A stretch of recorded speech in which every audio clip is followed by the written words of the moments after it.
That SWAT team were able to make entry into the residence, and when they made entry in, they found the suspect deceased with what appears to be from a self-inflicted gunshot wound.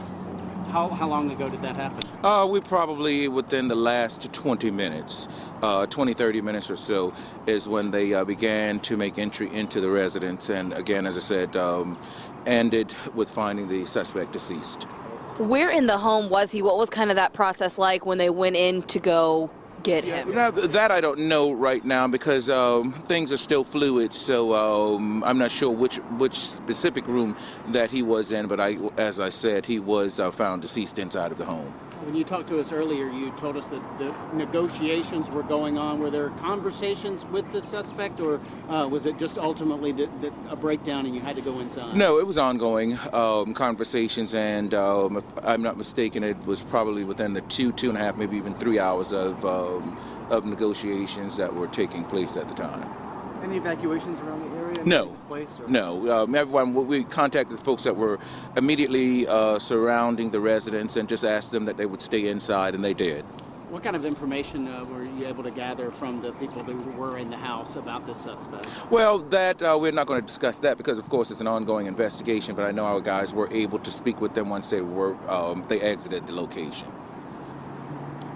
And now everybody's clearing out of this area. What do you know about the ongoing investigation up in Goose Creek? Have you heard anything from the agencies? No, what I can tell you is you'll probably have to direct everything to SLED now because SLED becomes the lead agency that's investigating from the incident location in Goose Creek to here as well also. So SLED now will be able to provide information on the ongoing investigation itself. We saw those fire trucks pull up. Could you talk a little bit about the process of the law enforcement that does come in, and then when EMS comes in, kind of that? Sure. Well, EMS was on scene immediately after we arrived, and it's kind of a 1, 2, 3 approach on there. We get all of your first responding agencies together in hopes that it's a peaceful resolution. But if something should go wrong, you want to have your emergency. Spencer Pryor with the North Charleston Police Department updating us. The breaking news: the suspect involved in the shooting of a Berkeley County deputy, now dead. The teams were able to make entry into that home. Chief Deputy Michael Cochran still on the line with us. And quickly, your reaction to that, sir?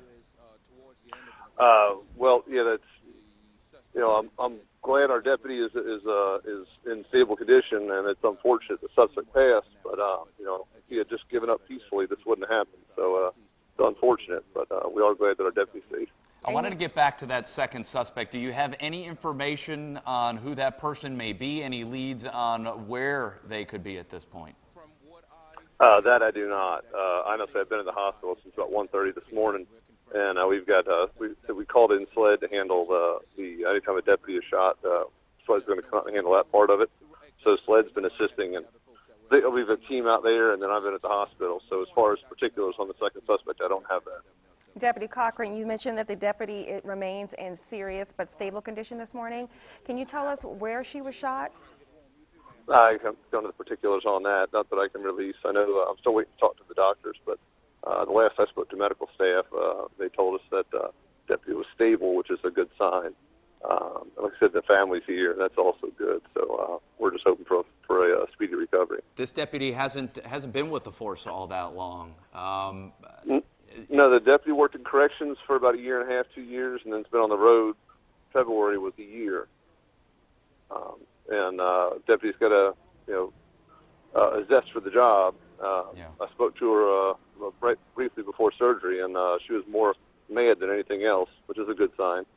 Tell us a little bit about the state of this sheriff's office, sir, because this has been a pretty awful last year or so with what has happened with Lieutenant Will Rogers. Thankfully, he's on his road to recovery.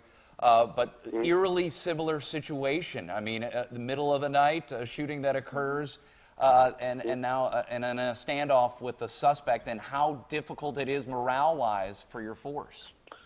Well, I don't think morale's not the issue. I mean, the deputies, law enforcement's a calling, and when you get involved in law enforcement, you're doing it because you know you're serving a higher purpose, and we're there trying to make mankind a safer, better place. And so the deputies come to work, and like tonight when this issue happened, the entire opposite shift that was off duty all came in. and it's just a team effort. And we're just working hard to try and, make Berkeley County a safe place to be. And it's a tough job, but someone's got to do it.